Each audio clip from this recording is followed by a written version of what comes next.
Okay guys, so welcome to this video, and in this video I will show you guys how I sculpted this girl, and it's based on the drawing of the guy called Angel Ganev. He's a very talented guy and he draws a lot of cool characters, and here is his Instagram. You can check him out, and as you can see there's a girl that I sculpted based from his drawing. And yeah, before we go to the sculpting, I just wanted to say a few things. So I know that I haven't been uploading since, I don't know, for 1 month I think, and the reason for that is I was very busy, and also I wanted to give myself some free time, because when I had free time I usually make videos for you guys, but I decided that I want to play games and that's why I haven't been uploading, and I also wanted to learn new stuff, so I spent those free time on pleasuring myself and on going out with friends, etc.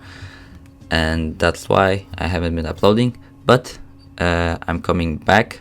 I will make more videos, and I'm now waiting for Blender 2.81 because the sculpt features will be released then, and I will make a new tutorial on how to use them basically. And for my Unity subscribers, I know that you want more coding videos, and I will do them, don't worry, but I just have to do some other things before that. So that's all for the introduction, and we can talk about the sculpt now. Okay guys, so basically I will be splitting this character creation in 3 parts, I think. I will divide it to making the base mesh, then making the additional stuff like hair and clothes, etc. And the last part will be rendering. And I haven't done rendering yet. As you can see from the beginning of the video, those colors, they are object colors, so they are not materials, so you can see them only in the viewport, but if you want to render it, it will not appear. So I have a tutorial for it, so you can check it out. It's basically just easier for me to put some basic colors to see how it looks, and then I can start rendering process. But I don't know how to render stuff because I'm not good at shading, at nodes, and I have to learn it before showing it to you guys. So this part, the last part, is still in the making. So as you can see guys, as you saw from the beginning of the video, I always start with the basic shapes. So I always use the cube, and then I subdivide it 2 times or 3 times even. I apply it, then I go to sculpting mode, and I use the grab brush to manipulate it into the correct form. And as you can see, even the breast, I make them separate, and the reason for that is it's a lot easier to make them separate and shape them into a correct shape, and then joining the breast at the end with the chest. And from my experience from sculpting the breast, they are a lot harder than you might think. I don't know why, but it's a lot harder to make good looking breast than, I don't know, than the face. So that's why I have them separate. You will see me joining them at the end, but not in this video, in the second part. But keep everything separate, sculpt everything separate, and join it at the end if you need it. So that's the tip. And I think I have nothing more to say, guys. There's one more tip for everyone that is watching. You should watch it. You should watch the time-lapse, even if it's very boring, because you learn by it. So if you watch the sculpt, you can see how other sculptors approach the things that you don't know how to sculpt. So for example, if you don't know how to sculpt the face, just watch a time lapse of someone sculpting it. It doesn't matter what program they use, they can even use ZBrush. Just watch the time lapse and see how they approach it, and see if you can like do the same thing with the brush from Blender. And I know it can be boring watching time lapses, because I know that even my time lapses are boring, but you should watch them, not skip them. Because like I tend to do it too. So basically I go to the video, I see the guy start sculpting, and then I skip to the end to see the result. And by doing this you learn nothing. So yeah, watch the time lapse, guys, and thank you for watching, and I will see you guys in the next video. Goodbye and have a nice day.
stereophonic sound for the home is recorded on two separate tracks, each one giving special emphasis to certain sections of the orchestra, as heard from those positions.